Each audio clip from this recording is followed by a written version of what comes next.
నమస్తే. Welcome to కథా కోకిల YouTube channel. సుప్రసిద్ధ రచయిత జెఫ్రీ ఆర్చర్ రచించిన హై హీల్స్ చివరి భాగానికి స్వాగతం. ఇక్కడ బూడిదలో ఏ బకల్స్ కనిపించలేదు.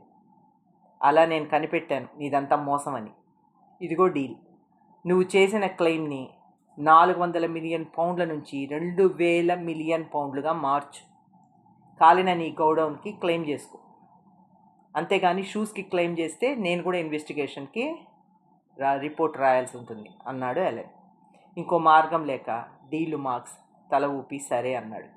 ఎలెన్ తాను వచ్చి కారులో కూర్చున్నాడు, తన మొదటి కేసు విజయవంతమైనందుకు ఆనందపడుతూ. ఇక్కడితో కథ పూర్తయింది. కథ యొక్క చివరి ఘట్టం వరకు కథలో ఏమవుతోంది అని తెలియనీయకుండా కథని ఉత్కంఠభరితంగా కొనసాగించి చివర్లో మనం ఊహించని విధంగా కథ క్లైమాక్స్ని పూర్తి చేసే శైలి జెఫ్రీ ఆర్చర్ సొంతం. సంఘటనలను మణులుగా పీల్చి మాల చేసి నమ్మలేని విషయాలతో ఆ మాలను నింపి మన చేతిలో పెట్టే చతురుడు జెఫ్రీ ఆర్చర్. ఆ మాలను ఎక్కడేస్తాం మనం? మరలా ఆయన మెడలోనే. ఎందుకంటే ద మాస్టర్ స్టోరీ టెల్లర్గా ప్రసిద్ధి చెందినవాడు కాబట్టి.